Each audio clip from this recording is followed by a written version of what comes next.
Olá, boa noite a todos. Enfim, é sexta-feira, hoje é 14 de agosto. Veja agora os destaques de hoje, aqui no Segunda Edição. Rio Grande do Sul no vermelho. Mapa preliminar de distanciamento controlado classifica 16 regiões em alto risco de contágio. Produtores rurais buscam seus direitos. Quem vive do campo enfrenta dificuldades para receber o auxílio do INSS. 80% dos pedidos são negados. Entenda por quê. Fechem as janelas e se protejam. Já choveu granizo no noroeste gaúcho e tem temporal se aproximando na capital gaúcha. Em seguida, te contamos como vai ficar o tempo no final de semana. Prepare o guarda-chuva, o SBT Rio Grande, segunda edição, começa agora. Eu te convido, vem com a gente.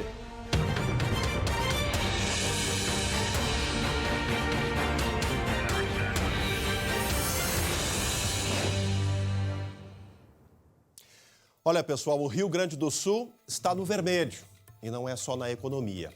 É o que aponta o mapa preliminar do distanciamento controlado, divulgado pelo governo do estado agora há pouco, no final da tarde. 16 regiões estão classificadas em alto risco de contágio. Deixa eu saber da Luciane Coma. Que regiões são essas, Lu? Estamos quase tudo avermelhado, né, Lu? Boa noite. Boa noite, Chemali. Pois é, um recorde aí de regiões vermelhas, né? 16, imagina, de um total de 21. Faz as contas, né? Sobram o quê? 5. Ou seja, avermelhou. O miolinho ali do nosso estado, né? O miolinho ali que sobrou, né? Então é mais fácil de dizer, Chemali, quais são as regiões que agora estão na cor laranja. Então é Santa Maria, Lajeado, Santa Cruz do Sul, Cachoeira do Sul e Bagé. Todo o resto avermelhou, ficou tudo vermelho. 85% então dos gaúchos devem seguir então os protocolos da bandeira vermelha, né? Quase 10 milhões de pessoas, mas claro que sempre tem, a gente sempre faz aquela ressalva, né, Chemali? É um mapa preliminar, tudo pode acontecer até o mapa definitivo na segunda. Por quê? Primeiro, as prefeituras podem entrar com recurso, ou seja, questionar a bandeira até domingo. Além disso, nessa semana começa a valer aquela gestão compartilhada, lembra, Chemali? Uhum. Pois é, então as regiões, se tiver acordo de maioria entre os prefeitos, elas podem adotar medidas menos restritivas se elas apresentarem um plano técnico, né, para o governo e, claro, medidas da última bandeira. Enfim, tudo pode acontecer até segunda, mas por enquanto, Chemali, olha, tá bem vermelho esse mapa, né? Tá em alto risco, né, gente? Fica aí. Fica a situação está do alerta, né, Lu? Daqui a pouco a gente volta a conversar. E, claro, é aquela questão da cogestão, né? É uma situação que é a primeira vez que vai ser trabalhado isso na gestão da pandemia, a autonomia maior das prefeituras. Vamos ver na segunda-feira. Agora a gente fala de uma dificuldade de quem vive no campo. Agricultores familiares estão com vários obstáculos para encaminhar os pedidos de auxílio no INSS. Como se não bastasse a vida dura, né, sofrida, que levam todos os dias, na hora que eles mais precisam, não conseguem ajuda. Confere aí. A lida no campo não é fácil, ainda mais para o Tiago, que enfrenta a dor e a fraqueza para garantir o sustento da família no interior de Esperança do Sul, no norte gaúcho. Apesar de jovem, ele descobriu em março uma doença rara no intestino. Desde lá, aguarda a cirurgia e enfrenta dificuldades para conseguir o benefício no INSS. É a primeira vez que eu encaminho um atestado lá e agora está vendo negativas, alegam que eu não sou agricultor. Por causa da pandemia, o INSS fechou as agências. O atendimento passou a ser exclusivamente pela internet ou pelo telefone 135. Ele não abrange pessoas que não têm acesso a esse modo de tecnologia, né? Os agricultores, principalmente. O Instituto está antecipando por 3 meses o auxílio-doença e os benefícios de prestação continuada. Mas esta advogada explica que muitos segurados sequer conseguem encaminhar a documentação para fazer o pedido. Eles precisam desse auxílio de uma pessoa física para que eles consigam dar andamento nos requerimentos, para que eles consigam cumprir as exigências. Segundo a Federação Gaúcha dos Trabalhadores na Agricultura, 80% das solicitações de auxílio-doença são negadas. Com a pandemia piorou, porque aí nós não temos mais o atendimento nas agências, é tudo feito online. a documentação não consegue ser complementada quando falta um documento. Em nota, o INSS disse desconhecer este percentual citado pela FETAG e garante que mesmo com atendimento remoto, já concluiu mais de 1.600.000 requerimentos de antecipação do auxílio-doença. O Instituto informou que hoje há apenas 214.000 solicitações pendentes, a maioria por problemas encontrados nas informações dos segurados. A previsão é que o atendimento das agências retorne de forma gradual a partir de setembro. Mas para o Tiago, não há mais tempo para esperar. De noite o cara tenta dormir, alguma coisa não consegue. Vocês viram o sofrimento do Tiago, né? Um trabalhador, nasceu no campo, tá ali, tem a lida diária. Olha só o tempo do arado de boi, gente. Olha o tamanho da força que se faz para movimentar esse tipo de situação ali, de ferramenta para fazer o plantio. E o INSS alega, a gente está vivendo numa pandemia, todo mundo sabe, e a internet, as lives, enfim, as redes sociais viraram plataforma de comunicação. Mas e para quem não tem acesso? Para quem vive lá como Esperança do Sul, que não tem acesso à internet, sinal de internet. O pessoal da FETAG teve que viajar até lá para gravar com ele, né? Depois voltaram mais para uma região central ali do Noroeste para conseguir mandar esse material para a gente pela internet. É preciso buscar uma alternativa, né? O INSS contesta, não tem acesso, discorda desse percentual de 80%. Bom, é a Federação dos Agricultores, dos Trabalhadores na Agricultura que diz isso. E 80% não é pouco. É preciso que o INSS tenha mais sensibilidade para quem está afastado, para quem coloca comida na mesa dos gaúchos. A agricultura familiar é fundamental para a nossa sobrevivência e muitos merecem sim ter direito, ter acesso ao benefício, ao auxílio do INSS. O Instituto de Seguridade Social precisa cumprir essa função fundamental para a nossa sociedade. Bom, tô até de azul, gravata azul aqui em homenagem a ele. Tô falando de Everton, chegou ao fim a era desse grande jogador no Grêmio. Ele foi apresentado hoje lá no Benfica de Portugal e nas redes sociais. Falou sobre a sua chegada lá no continente europeu. Vamos dar uma ouvida. O que o Everton disse ainda há pouco? Adeptos do Benfica, queria dizer que estou muito feliz de estar vestindo essa camisola, que seja uma grande época para todos nós, que possamos conquistar títulos aí e ter uma grande época. Baita craque. Olha, gente, a venda foi oficializada também hoje à tarde. Sabe por quanto? É uma bagatela de 20 milhões de euros. Ou seja, calculando para reais, 127 milhões de reais. Mas o tricolor fica com 65%, uma boa fatia, o que equivale a 80 milhões de reais para os cofres do tricolor, né? Dá para investir, dá para comprar novos talentos e a gente deseja todo sucesso ao Everton, um guri do bem. Tava aqui há 8 anos, né? 8 anos, chegou aqui ainda moleque na base, né? E conquistou aí vários títulos pelo Grêmio.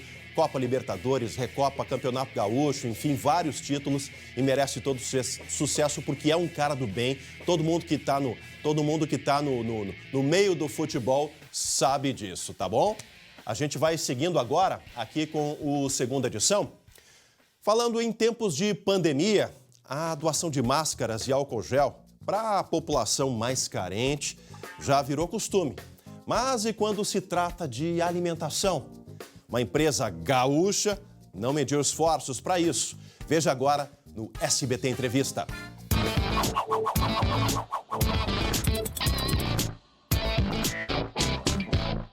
O SBT Entrevista desta semana conversa com o diretor de operações da cooperativa PIA, Gabriel Angst. Gabriel, boa noite, seja bem-vindo ao SBT Entrevista.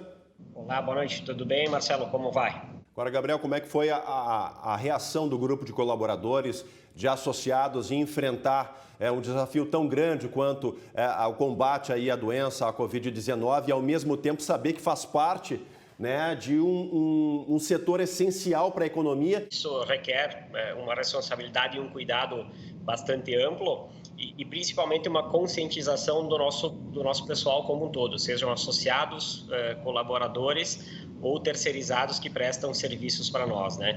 Mas a gente viu com muita colaboração, muito entendimento e com a ajuda da mídia também nesse trabalho, né? Eu acho que a conscientização ela é um pilar aí fundamental para a gente conter, né, esse avanço. Que ações a Cooperativa Piá adotou, né, de ajudar as comunidades, ajudar quem está na linha de frente, enfim, quem mais precisa? Dos locais onde a gente notou que se tinha mais vulnerabilidade do público, né, e se buscou através disso ajudar de alguma forma, tá?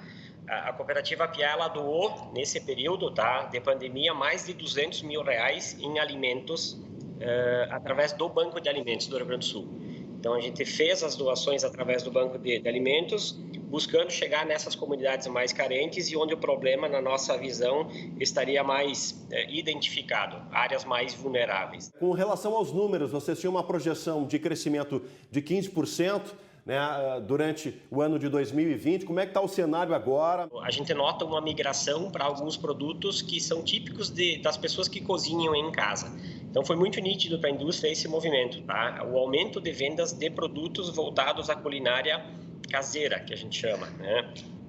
Então, nós atingimos um crescimento de 8,5% no primeiro semestre e viemos nos últimos períodos agora acumulando um crescimento superior a 20% nos últimos meses. Gabriel, te agradeço muito pela colaboração com a gente aqui, de participar, né, do SBT Entrevista.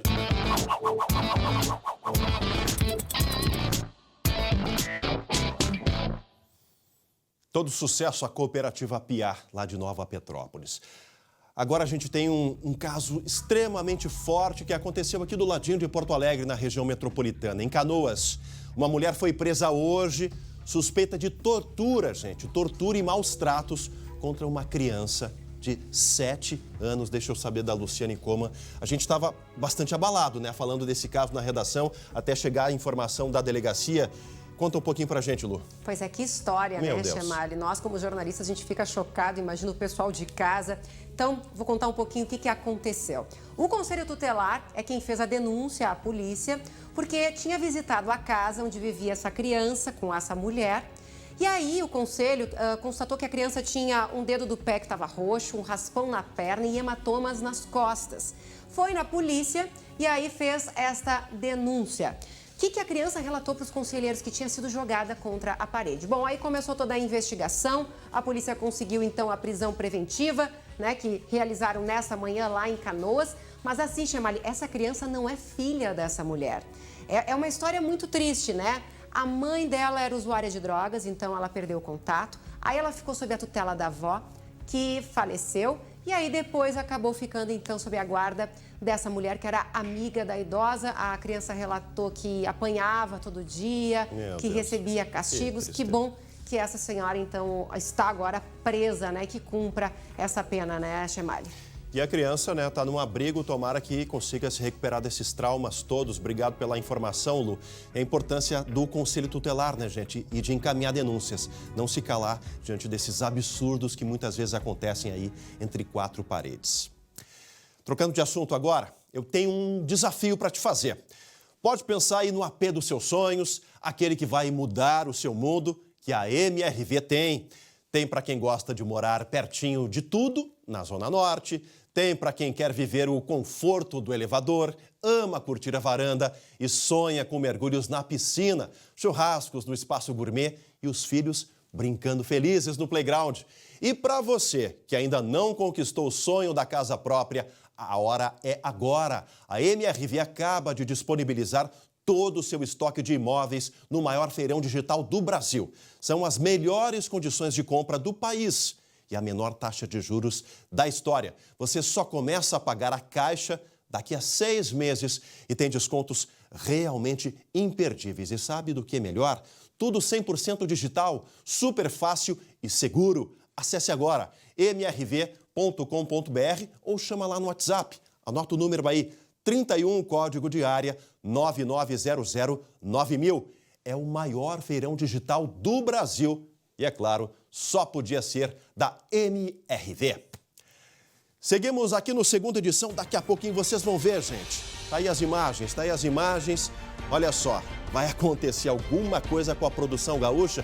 Tem país que exporta, que importa e que está suspendendo as exportações. Em seguidinha, a gente vai contar tudo sobre isso. E tem alerta de temporal, pois é, já caiu granizo aqui no estado. E olha só essas imagens. Olha só esse temporal, essa tempestade que acabou virando os caminhões. Eu te conto daqui a pouco onde aconteceu isso.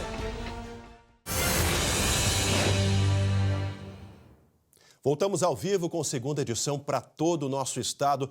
E olha, pessoal, após a China suspender a importação de carne de frango do Brasil por causa do novo coronavírus, hoje foi a vez das Filipinas. Quem conta pra gente essa polêmica que pode atingir os frigoríficos gaúchos é o repórter André Rosseto.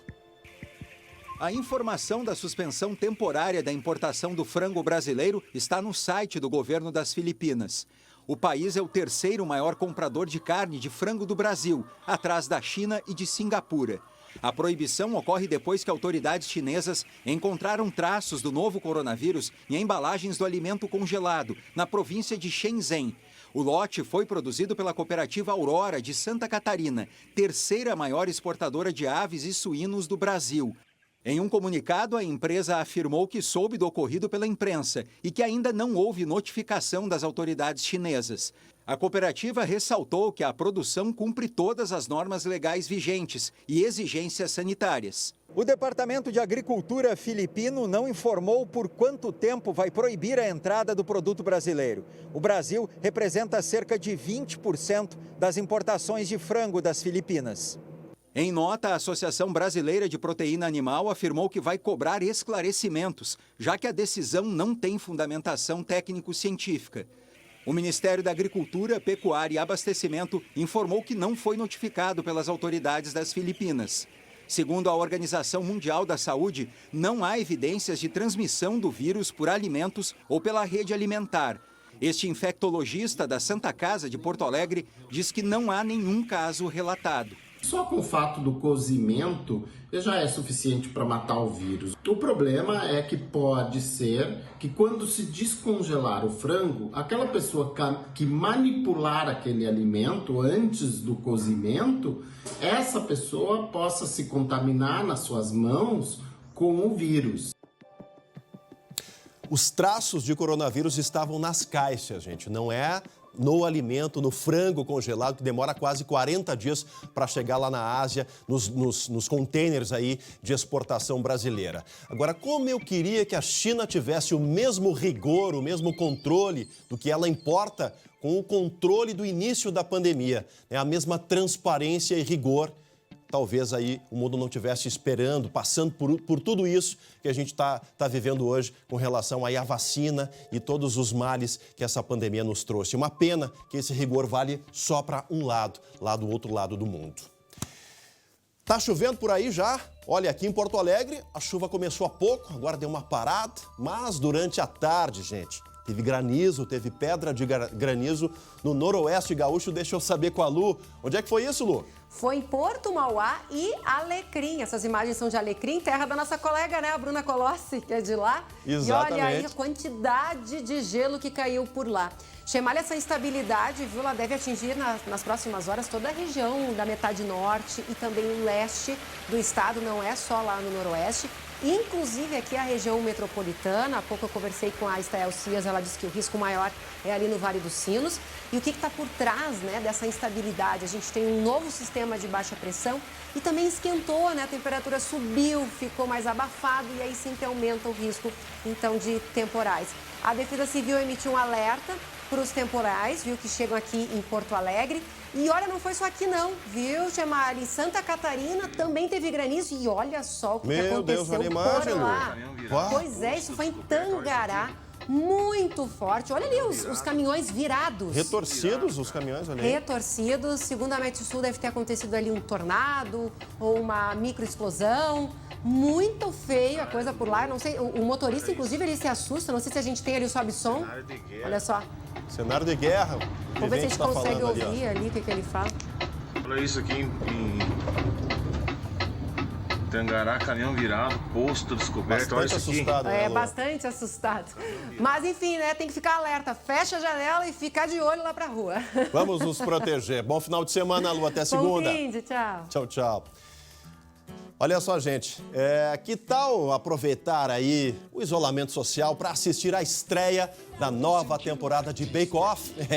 E tem gaúcha nesse reality show delicioso. É amanhã às 10h30 da noite. Tá aí, ó, as imagens do novo Bake Off que começa nesse sábado. A todos, um ótimo final de semana. Deixa eu mandar um abraço para o Luciano Nunes, nosso editor-chefe titular que está em casa, em home office, em revezamento por conta da pandemia. Um baita abraço para ele. Segunda-feira a gente está de volta. Tchau, tchau.